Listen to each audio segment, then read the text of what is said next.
Hey everybody, my name's Adolfo Guzman-Lopez, and look at this, Tlaquilix Tongues in Quarantine. All right, available at all your greatest bookstores like Medicine for Nightmares in the Mission District. Please support them. In 2018, I was shaken by a painting of a cactus. It was made on paper made of bark and fiber. The color was like nothing I had seen, but it was as familiar as the smell of wet earth when it rains.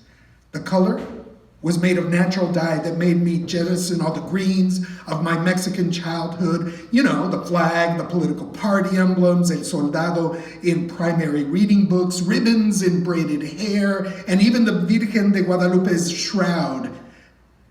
All of those felt artificial. All of those felt imposed. The land, this green was saying to me, is the true mother, the true source, and deserving of praise. Painter Sandy Rodriguez had been creating her own natural paint dyes using indigenous methods. She had also begun a deep dive into the Florentine Codex, the 1570s document painted and written by indigenous artists, or Tlaquilos. Now, when I say deep, I mean deep. She bought a multi-volume facsimile of the Codex. She painted on amate paper, which had been outlawed in colonial New Spain. The Florentine Codex depicted and described in Spanish and Nahuatl the dying and transforming cultural practices of a people in the first stage of a painful process of, you guessed it, colonization. It would become an encyclopedic book born out of a time of crisis. The 1570s artists and writers embedded into the codices the messages and ideas that depicted a world that had been destroyed and transformed, and the violence they'd endured with their parents and grandparents in the 50 years since the conquest in 1521. Sandy's codices depicted our current time of crisis. Yes, now. Environmental destruction, family separations, unaddressed violence that is part of our environment. Our environment like the riverbeds, our environment like the mesas, our environment like the coastlines, our environment like the canyons. This all brings me back to that cactus that I told you about, which prompted me to question the patriotism and nationalism that burst within me in my teens, 20s, and 30s. I didn't feel it anymore.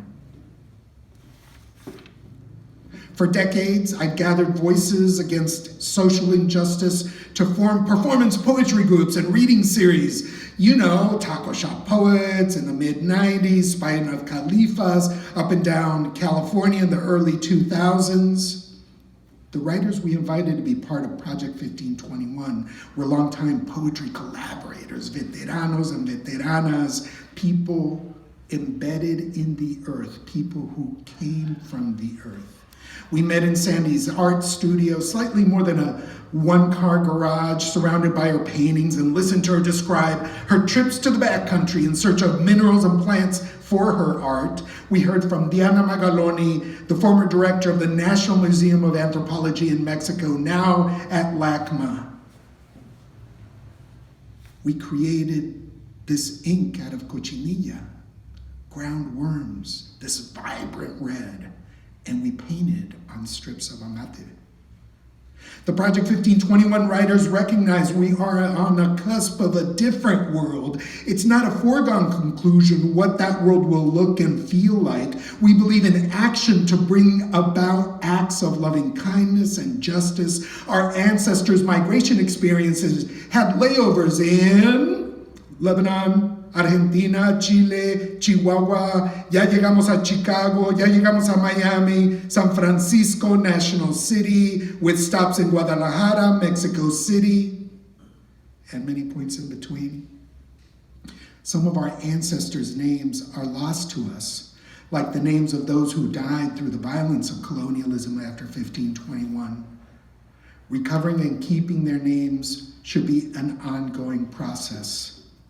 What we've gone through in Project 1521 is hard to measure. We're barely even really understanding it because it's impossible to bottle and package the insights that we've had listening to teachers and spending time in front of works of art and talking to each other. As we took stock of the struggle, the pain, and the death in our own time and put it side by side to that of our ancestors, we saw that our contribution should be one of healing. That should be our purpose. So here we are, recovering our ancestors' names, and more important, their experiences.